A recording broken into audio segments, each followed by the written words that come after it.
Javier, muy buenos días. Muy buenos días, José, ¿qué tal? ¿Cómo estás? Bueno, está el inversor viendo, Javier, a ver si nos puedes dar un poco de luz, un poco de fotografía.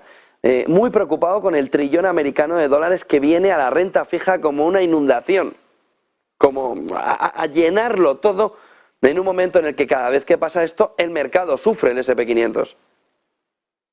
Es que en definitiva ya sabemos lo que pasa cuando tenemos que incrementar sufragar esos costes y poder aumentar todo ese gasto. Al fin y al cabo tiene que salir de algún sitio. El dinero no crece en los árboles, pero crece en las maquinitas.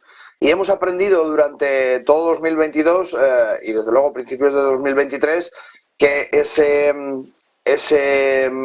gasto, desde luego, al final hay que pagarlo y lo pagamos todos los consumidores, independientemente de si lo hace Estados Unidos, lo hace Europa o quien lo haga. Lo que está sucediendo en este momento es que vemos ese trillón acercándose con una liquidez que va a reflotar de nuevo la economía hasta volver a inflar de nuevo la burbuja. Y claro, los inversores se ven ante una situación donde estamos haciendo un quantitative tightening, donde las condiciones bancarias para la financiación cada vez se endurecen más y por el contrario incrementamos la liquidez en el mercado, incrementamos ese dinero que tiene que seguir fluyendo y nos va a tocar pagarlo, con lo cual el cóctel es perfecto. S&P 500, mercado, renta variable, que ahora mismo tiene además a los minoristas, a los institucionales fuera del mercado y sobre todo corporate está sujetando toda esa fotografía. ¿Cómo se puede ver impactado? Porque gran parte de ese inversor va a querer esa renta fija, sobre todo si está en un entorno del 6%, como acaba de decir el Lerian. Claro, el S&P 500 lo tenemos justamente cumpliéndose. Si recuerdas, José, llevamos planteando dos escenarios distintos, el escenario A y el escenario B, y está justamente siguiendo este ghosting, esta RRS fantasma que tenemos dentro de Active para poder prever un poco, poder orientarnos hacia dónde se mueve el mercado. Está cumpliéndolo exactamente. Por tanto, vemos que en ese 4.300 tenemos una zona de techo donde además se produce una divergencia con MACD a punto de romperse. Todavía esa divergencia de MACD lo que nos marcaría es que es posible que se vaya que vaya un poco bajando el precio de manera importante. Lo que pasa es que el signal todavía no se ha cruzado. Entonces, bueno, vamos a ver dentro de ese signal qué es lo que nos permite hacer este techo. Pero en cualquier caso, tenemos un poco toda esa fotografía por distintas zonas. Dejadme que os muestre un poco un dato curioso. Tenemos el VIX en zonas de febrero del 2020. ¿Qué significa esto? Que ahora mismo está cotizando en 14,26 y la última vez que hizo una cosa así se nos fue en la pandemia a 84. Evidentemente no estamos ante una pandemia, pero recordemos que se están recrudeciendo las situaciones en Rusia, en Ucrania. Tenemos la ruptura de la presa esta mañana que no hemos visto aún a quién se va a acusar. Recordamos que en el terreno geopolítico hemos hablado muchas veces de que iba a ser muy difícil que Putin decidiera terminar la guerra si no le daban una salida honrosa de algún modo que pudiera salir con la cabeza alta. Bueno, yo ahí dejo esta situación, no sé quién la ha creado, ni lo puedo saber, nos iremos enterando en las próximas horas de lo que dicen unos y otros, pero lo que sí que te digo es que esta situación llega en un momento donde los mercados están en una situación muy tensa, en cerca de máximos históricos, y podemos ver cómo también los hidrocarburos se empiezan a comportar de manera distinta. Si nos fijamos en el TASI, en el Tadawul All Shares, que es un poco el índice que seguimos para ver un poco qué es lo que está haciendo Arabia Saudí, las compañías de Arabia Saudí y cómo trabajan dentro del mundo de los hidrocarburos, vemos que efectivamente se ha marcado ese doble suelo justamente a principios del mes, a principios de junio, y se empieza a acercar a esta zona de acumulación, a esa zona de resistencia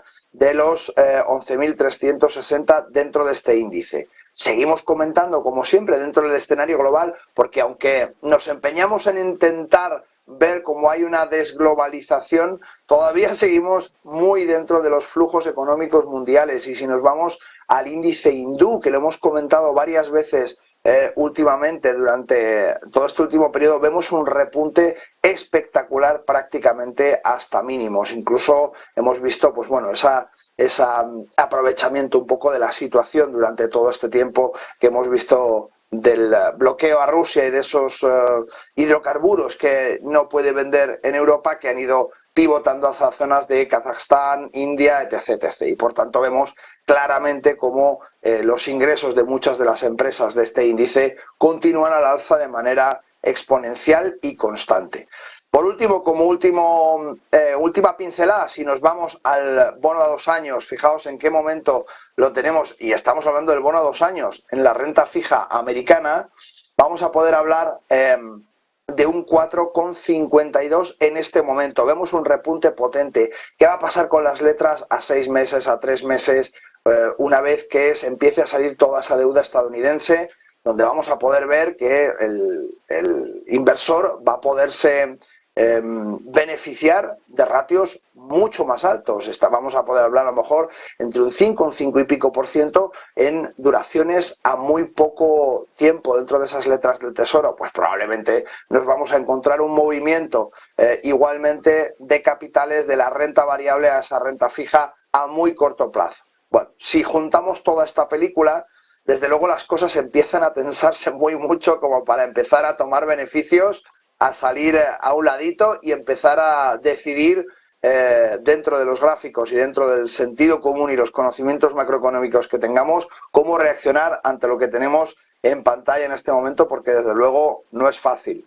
Y además hablamos un poco de la situación de Coinbase, de cómo está la SEC un poco arremetiendo contra la parte cripto, pues vemos que hay una cierta tensión por sujetar esta situación, que este global donde justo estamos muy cerquita de esa emisión de las primeras CBDCs, donde, bueno, nosotros en Active Trades, por supuesto, no estamos ni muchísimo menos en contra del mundo cripto, así lo ofrecemos. Dentro de Active Trades tenemos distintos productos cripto, como podéis ver en este momento en pantalla, y lo que hacemos básicamente es proporcionar el acceso al mercado cripto a través de la seguridad de Active Trades. Es decir, ponemos un CFD, un derivado, que replica el precio de las criptomonedas y estamos en un entorno total y absolutamente seguro para poder invertir, para poder especular dentro del mundo cripto, que al fin y al cabo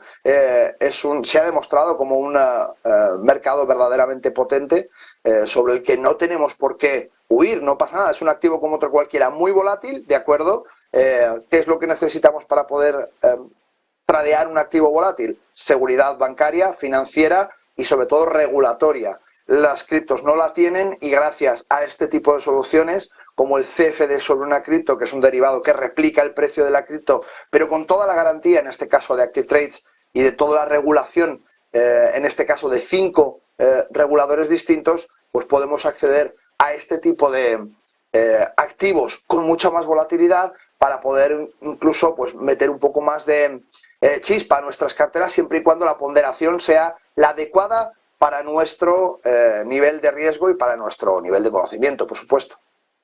Y solo una cuestión más, petróleo, reunión de la OPEP, parecía que sí que repuntaba algo el precio, pero nada de nada, ¿no?